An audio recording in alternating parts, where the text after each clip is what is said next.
Sir Knight, I was told you wished to see me. Shall I come into your study? Yes, sir.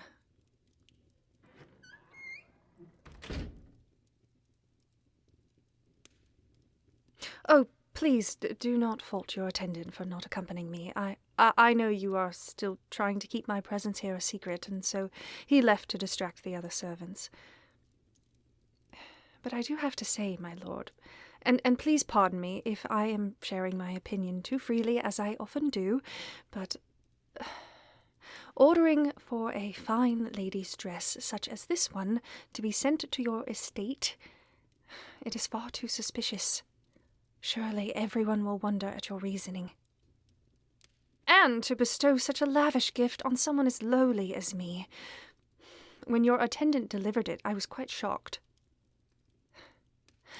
I'm sure you can gather, I haven't worn women's garments in some time, and with my hair this short, I'm sure I look ridiculous. Not unlike a donkey with a jeweled saddle. You are too kind. There are many beautiful women in the world, but I am not one of them. Not with these calluses on my hands. I look far more able to brandish a sword than a threaded needle, as a proper woman ought to. Oh, which reminds me, when will I be able to take up a weapon again to train? I fear all my hard work will waste away should I remain how did you put it? A lady of leisure for too long. For years I have lived with a sword in my hand and cries of battle in my ears. I find this lull of peace almost more unsettling. Could I not at least be permitted a small dagger with which to keep my wrists nimble? My injuries have had plenty of time to heal, my lord. I'm practically good as new. Practically. I know I am still a traitor, and perhaps you do not trust me enough to arm me so, but you must know that I mean you and those in your care no harm. I would do anything for your sake. Deep down, I'm still just your squire. It's the king I despise. Oh, I apologize. I've been speaking nearly non-stop since I came in, and yet I do not even know the reason you've summoned me. How many times did you chide me for my impertinence, and yet I still dare to do as I please like a fool might. I am truly unworthy of your attention and generosity. To offer me sanctuary like this, when I was clearly the poorest student under your tutelage. It's just that I find you so admirable, I seem to lose my reasoning and... Oh, I did it again. Sir Knight, may I ask why you needed to see me this evening? No, I have nothing more to say to embarrass myself further. Please go ahead.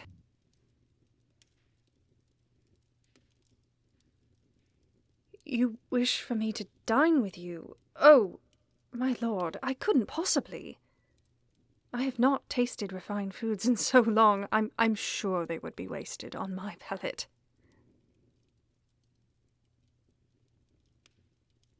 Oh, I see. So you've already had a small table set. I suppose, then, it would be terribly rude of me to reject your efforts. Then I humbly accept your offer. Thank you.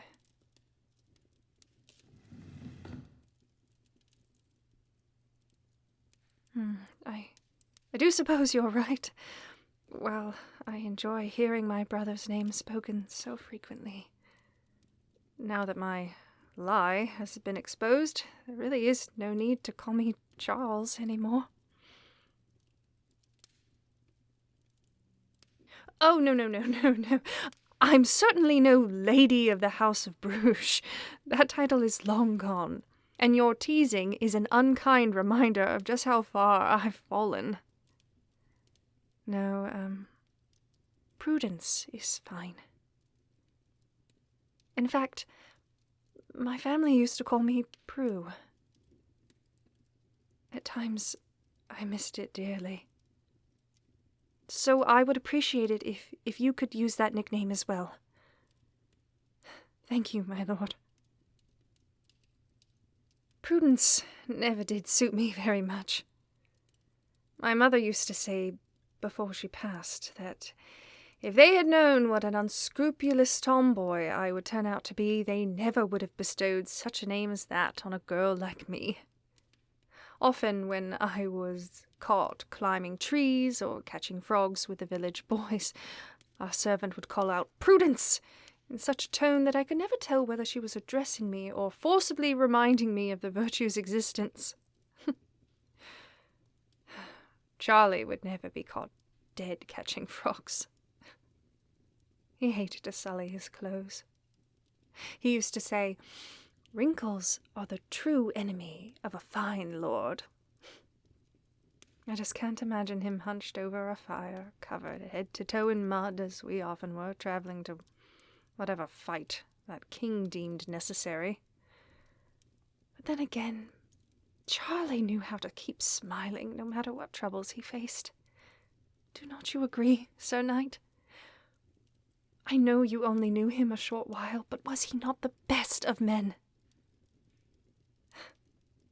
You two would have been quite a pair. Noble, kind, honourable to a fault. Ah, the court ladies would have swooned to see you two riding in victorious on your white steeds. Too bad you always had to ride with me by your side. Oh no, do not remind me of that poor woman. I do not know what possessed her to be drawn to someone like me with such passionate feelings, but I was honestly remorseful that I could not return her affections. I would have given anything to actually be the man she thought I was, if only for her sake. How I could catch her eye with you so nearby, I'll never know. I imagine, if I had not interrupted your awarding ceremony with my pathetic attempt on the king's life, why, this entire study would be overflowing with love letters from dear maidens desperate to become your beloved. How would you ever choose from such a bounty? But I have been meaning to ask, Sir Knight. You spurn any of my talk of what I will do once I am healed enough to set forth on my own, as if you mean to keep me here with you forever. Yet you are well into the age at which you should be taking a wife and continuing your family line. As a woman, I gained quite a reputation. And now as a man, I am infamous. Whatever bride you would take would surely be disturbed by my presence. Yes, my wounds are still on the mend, and I am in no position to protect myself as I would try to pass unnoticed into one of the neighboring kingdoms.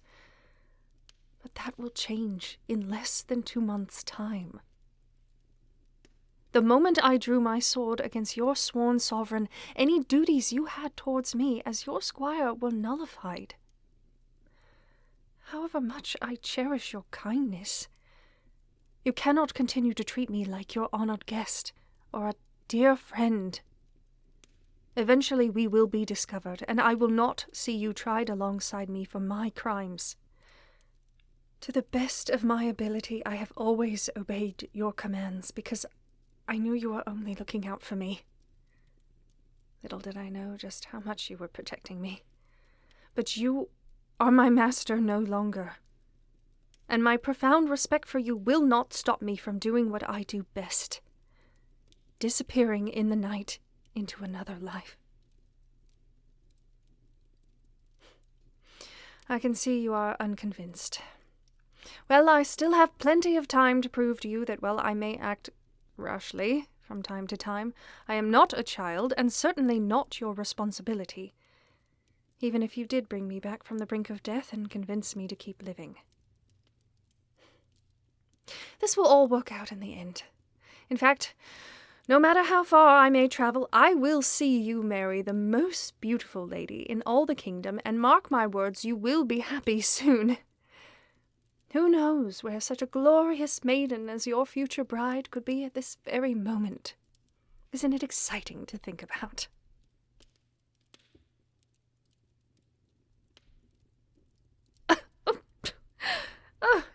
You think she's sitting across the table from you right now. My lord, please do not make such outlandish jokes.